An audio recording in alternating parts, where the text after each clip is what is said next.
I remember the phone call, the panic in my friend's voice as she told me that something had happened to Sophie. I remember rushing to the hospital, praying that my baby girl would be okay. But as I arrived, I knew deep down that something was terribly wrong.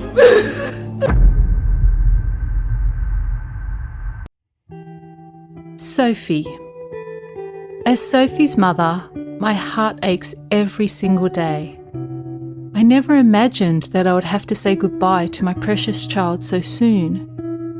Sophie had been my everything, my joy, my reason to keep going. She had always been such a bright and talented young girl, with a contagious smile that would light up the room. I used to call her my little sunshine, and she truly was.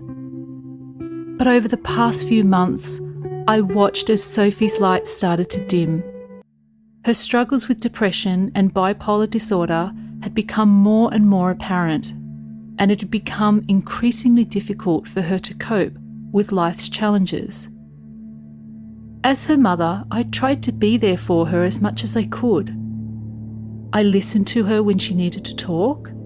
I tried to offer her support and encouragement, but no matter what I did, I couldn't save her from the darkness that was consuming her. The night that Sophie died will forever be etched in my memory. I remember the phone call, the panic in my friend's voice as she told me that something had happened to Sophie. I remember rushing to the hospital, praying that my baby girl would be okay. But as I arrived, I knew deep down that something was terribly wrong. The news of Sophie's death shattered our family. It felt like a cruel joke, a nightmare that we couldn't wake up from. We were all in shock and disbelief, unable to process the fact that our precious Sophie was gone. We had no idea that she was struggling with substance abuse on top of her mental health issues. We had missed the signs, and now it was too late. In the aftermath of Sophie's tragic death, our family was consumed by grief and guilt. We couldn't help but wonder if there was more that we could have done to save her. We wanted to understand why this had happened to her and what we could do to prevent it from happening to others.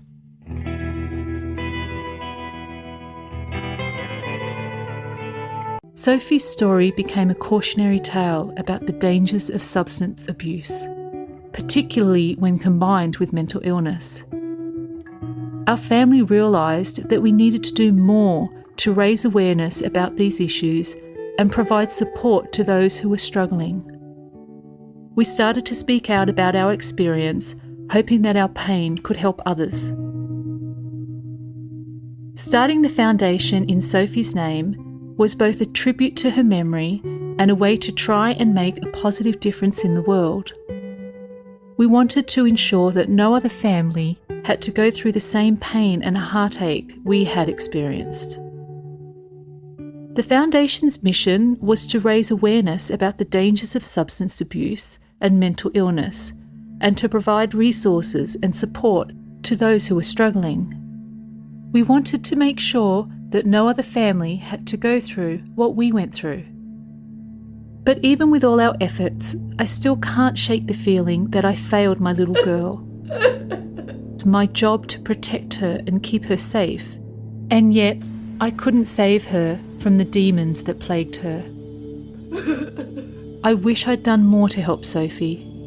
I wish I'd seen the signs and been able to intervene before it was too late. But now, all I can do is keep her memory alive and try to help others who are struggling with similar issues. Sophie was so much more than just a cautionary tale. She was a beautiful and talented young girl who had so much to offer the world. Her loss is a tragedy that will always weigh heavy on my heart. But even in death, Sophie has left a profound impact on the world. She has touched the lives of so many people, and her memory will continue to inspire and guide others for years to come. As her mother, I will always cherish the memories that Sophie and I shared. Every smile, every laugh, every hug. She was my sunshine, and I miss her every single day. But I know that she would want me to keep fighting, to keep spreading awareness about the dangers of substance abuse and mental illness. And so I will. Hey, I hope you enjoyed the story. If you liked it, don't go away. Hold on. I'm linking below stories from your favorite genres in the description in the show notes. Choose your favorite genre and listen to the stories. Make sure you listen. You can download them and listen as per your time. It's not necessary that you have to listen it again. So you just have to go tap on it, download it, and whenever you're traveling, sleeping, going on a long walk, and if you enjoyed the story, don't forget to review and rate the show, because your reviews and ratings may be like take 15 seconds, 20 seconds, but that means a lot to me. That means a lot to the efforts that we are taking every single day to make it memorable. So I hope you go and check out the description. I hope you love the stories, and make sure you go and review and read or follow the show. That's you're being very kind to us, and thank you. I hope you enjoyed it.